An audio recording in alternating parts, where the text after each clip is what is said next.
just because I feel like, you know, if all the fight leaves and moves away, then they're able to just run free and create whatever monstrosities they're planning.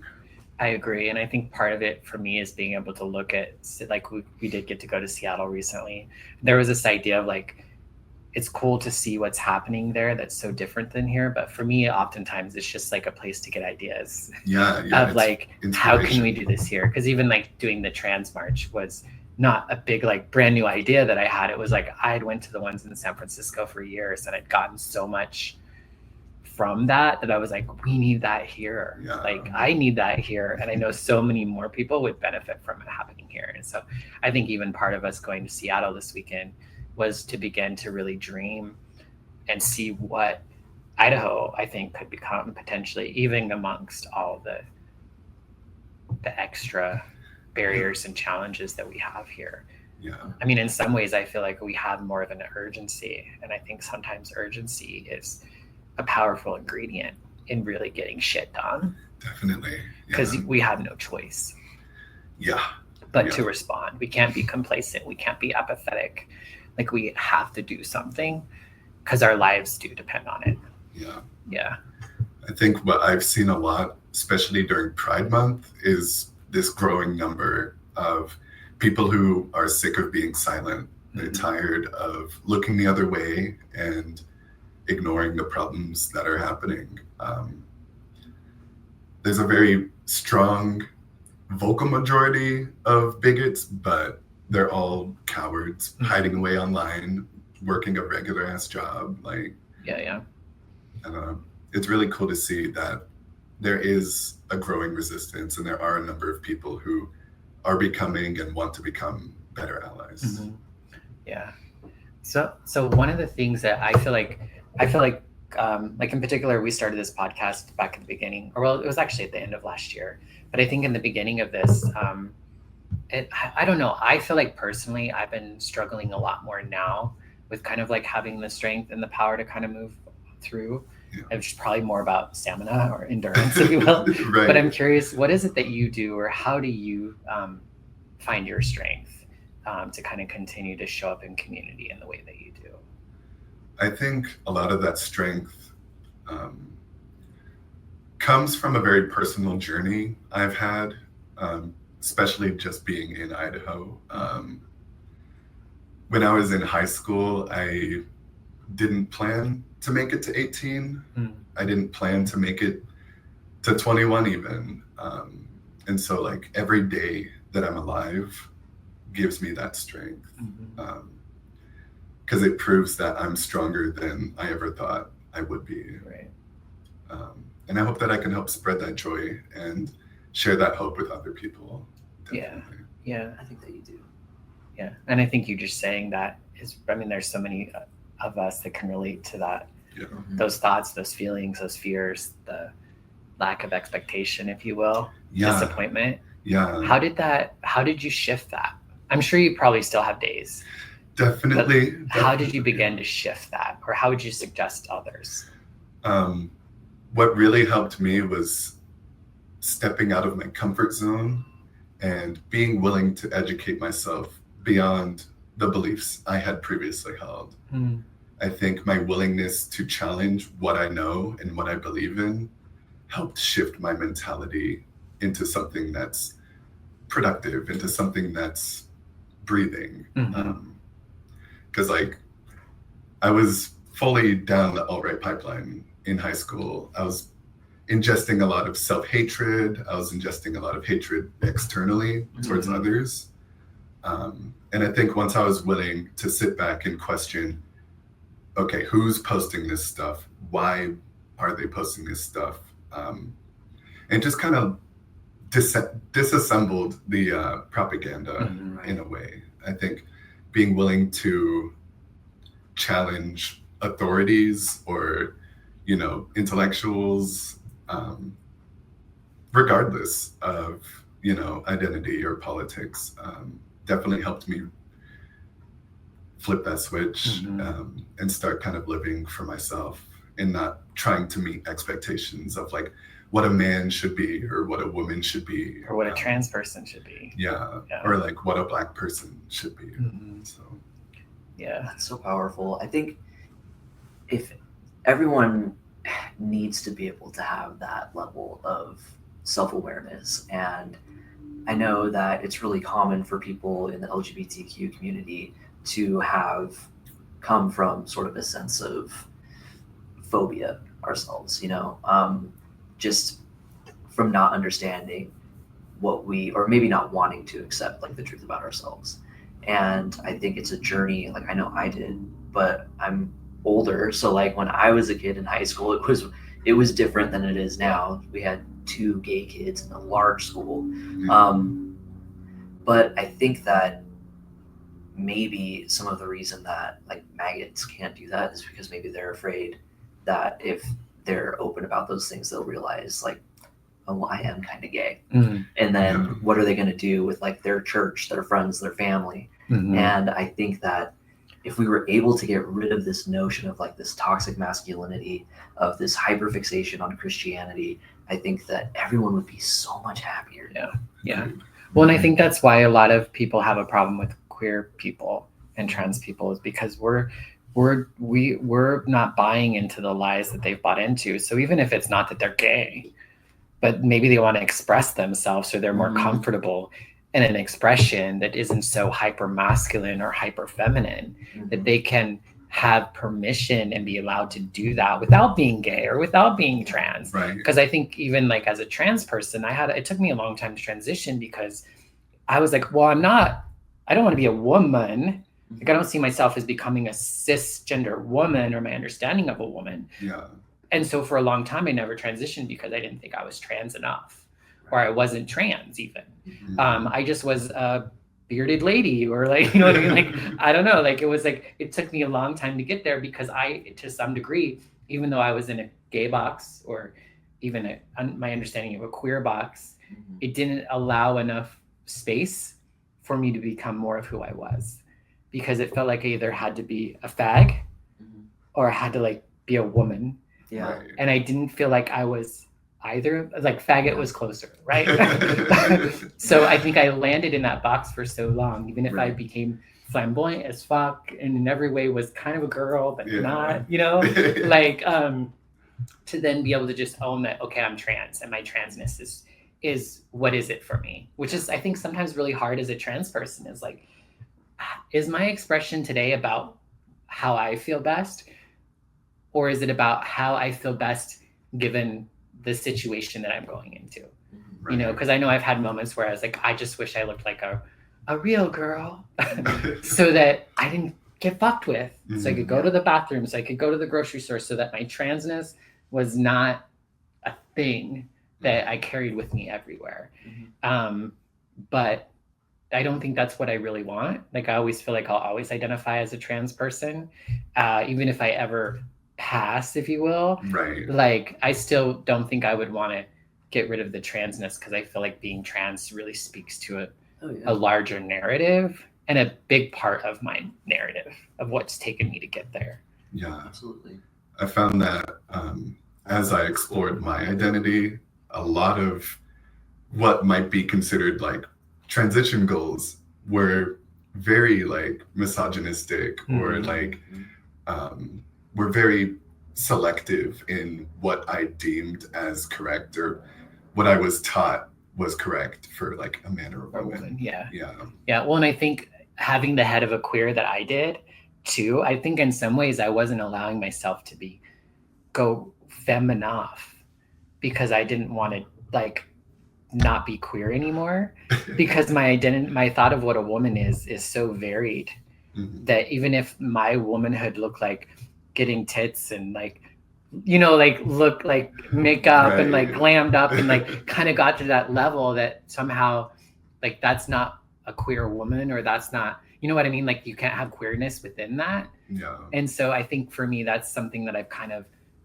been challenged by. And I think I had to become more comfortable in my quote unquote womanhood in order to fuck with the gender a little bit more, if that makes sense. Like, I feel like I'm only finally getting into a place where I feel like I can, and that's one thing I loved about Seattle, is like I can go be around queer people. So like, even though I'm a trans woman, I can like, I don't know, try to present myself more queerly. Like, so like, you know, even just putting my hair back this way, like I feel like it looks maybe kind of sort of shaved, or but it's still femme, but it kind of fucks with it a little bit. And that's something I haven't felt comfortable with in a long time, because I feel like I have to read more woman, if you will, than like you have to like fit into a box. Exactly, which doesn't feel authentic. Yeah, there's a lot of who a person is that's lost when you try to fit into a box that society frames. Yep. Yeah, and in some ways I think we just have more boxes to fit ourselves into, and I think it's just trying to not stay in a box. You know, and I feel like that's what queer people in general do, is that we don't stay in those boxes. You know, for me, being queer, it's my gender, it's my sexuality, it's my politics, it's my spirituality. It's like how I see myself in the world. It's how I want the world to see me in it. You know, I don't ever want to be the status quo. Right. Yeah. And I almost feel like that's a calling, even not to get too woo-woo. No, I love it. I think that, like, for me personally, I would never want to be a cis man. You know, and I think I can speak for at least some like other trans men, trans masks. Like, the point for me was never to be a cis man, because why the fuck would I want that? You know, like, I think, and I feel like genuinely, and this is like a difficult thing that I've had to come to terms with. It's like, if I had been born a cis man, like, I would not be who I am. Like, I would not be as empathetic. I would be probably misogynistic. I would be, and I don't want to admit that, because I'm like, oh, well, I'm still the same person. Yes, but I would be socialized so different. And I don't, like, I think there's so much value in being raised AFAB and having that experience of what it's like to be, you know, a girl in this world, and all of the injustices and the danger that is just inherent in that life. And then having the opportunity to see life from the other end, and eventually, right, be able to be a voice that people will listen to, unfortunately, more in a lot of settings about those injustices. And I just, so when people say, like, you'll never be a real man, I'm like, fucking thank God. I don't want to be a real man. That's not my goal. No. And like, speaking on the fear that a lot of people have about like their queerness, I think we're giving these men too much grace, really, because I'm thinking like, oh, they should be able to like wear a pink shirt if they want. That's not where they're at. Where they're at is a lot of these really far right men won't even wipe their ass because they think it's gay. And like, or they won't wash their ass because they think it's fucking gay. And people, I've told people that, they're like, no, I'm like, Google it. You will see these poor girlfriends of these men just being like, he won't, and he says that it's too gay for him to do that. I'm like, okay, so if we're trying to get people to see us as humans and see that they can also, you know, just be a well-rounded version of themselves, they can have femininity, but they are not even willing to do like the bare minimum of like basic hygiene, it's going to be a struggle to just get them to see us as humans at all.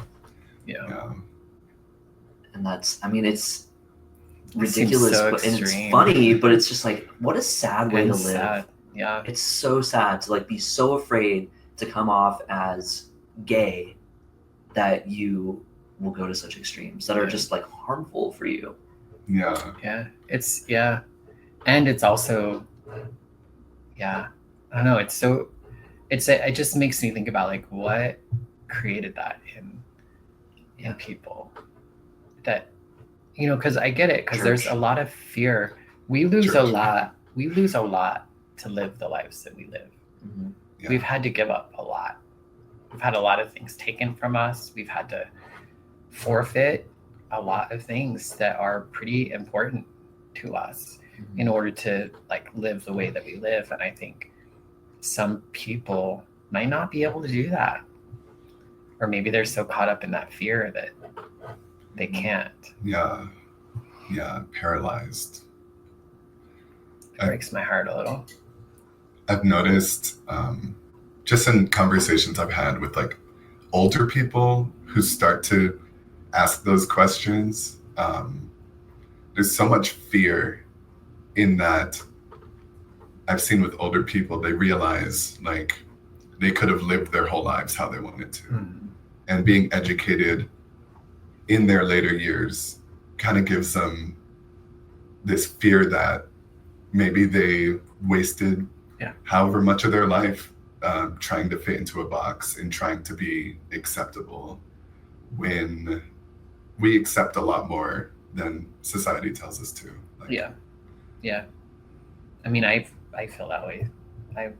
Yeah. I came out as a queer, at least in my 20s, and I would still feel that there was so much in my life that I still kind of like, in some ways, I wished I could have seen the world then as I do now.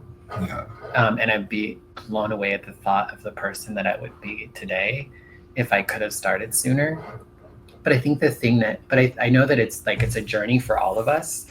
And I think it's just our part in the like, I think in our legacy, and I believe our ultimate of like becoming better people for all of us. Yeah. And it's just like my journey, though maybe it did take me a while to get here, will hopefully allow others to not have to in the same way. And so in general, evolution will continue to evolve, even though I might have took a little longer, but I took a little less longer than, I don't know, the people before me or whatever, you know. Some people live and die without being willing to ask themselves those questions. Yeah. Well, and I think there's probably a certain level of delusion or whatever that has to be created in yourself, I think, to really allow, like, at least for me, like, like I've had to be completely oblivious to shit to like not want to change. You know what I mean? Yeah.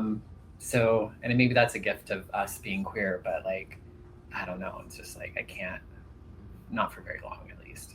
Right. Yeah. So you do some work with a local group. Talk about that a little bit. Yeah. I only really helped with vending, but it was a Treasure Valley Trans Defense Fund, started by Ren Carpenter. Okay.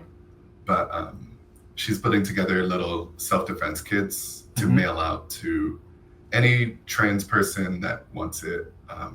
I believe free of charge. Oh, that's cool. Yeah. I don't really know what's in the boxes, but I know they're a really cool group. They kind of got inspired from other queer chapters like along the West Coast. Yeah, that's so cool. Is there a way for people to connect with that yet? Or is it still kind of in the beginnings? They have an Instagram page and they've already started sending out kits. Okay. I don't know where else they're at, but you know, hopefully she can correct me later and ask for more details. Okay. Yeah, maybe we can have her on sometime too. Have her talk about it a little bit more. But in the meantime, we will go ahead and put it like in the chart notes. What am I, a doctor? I've been reading too many medical stuff. But yeah, like in the description of the video or in the podcast or whatever, so people can get connected. Yeah. I've also been part of like a smaller group. We don't really even like have a name, but it's just me and like 4 other people. We kind of meet once a month-ish. We read a lot of zines and do a lot of grounding, like grief exercises, just to kind of build more like community and to build a support system that's going to help us transition into whatever the next future step. looks like. Yeah. Sounds really cool. Yeah.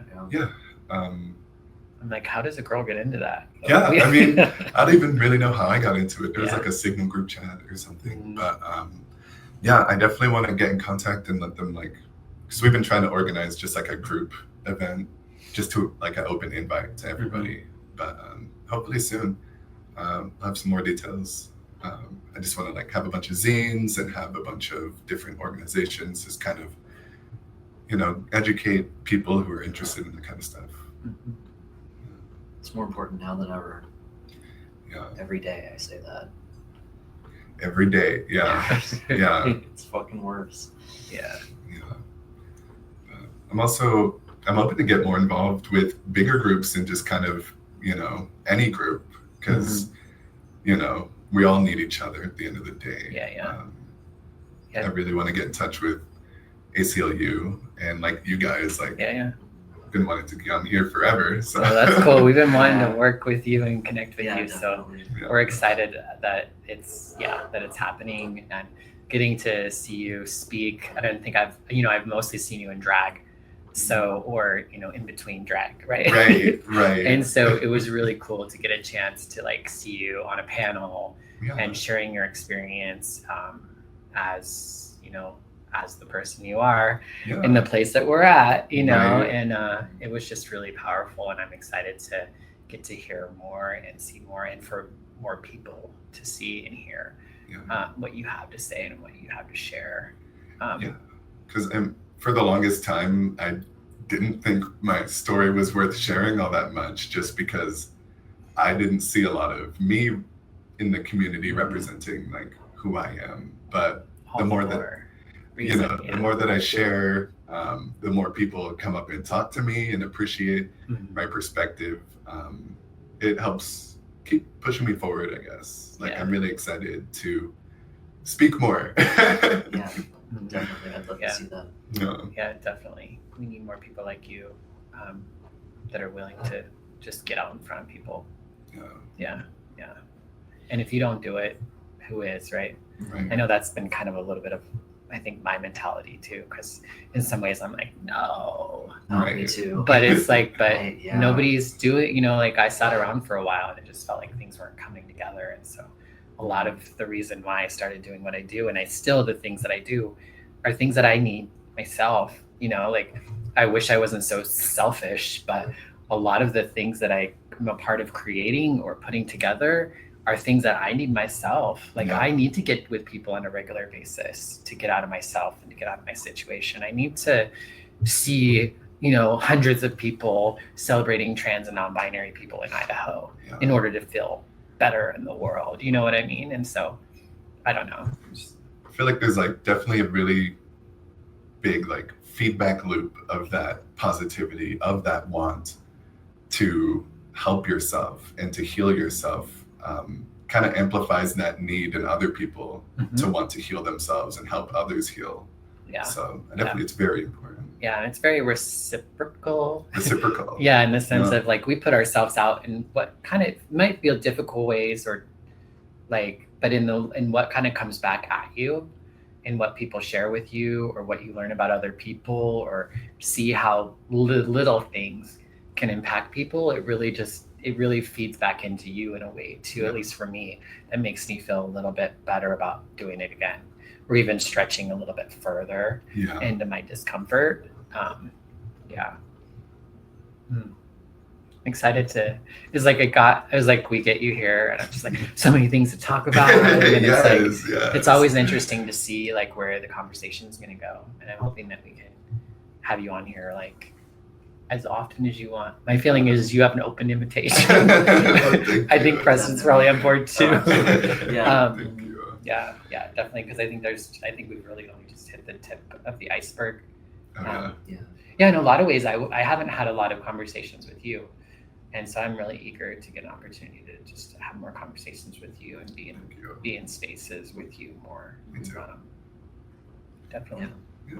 Your perspective is very valuable. I know it's so different, like your experience is so different from mine, and I want to be able to continue to learn and grow and learn how to be a better advocate and ally, and I'm sure like vice versa for all of us, right? Especially with this coming legislative session.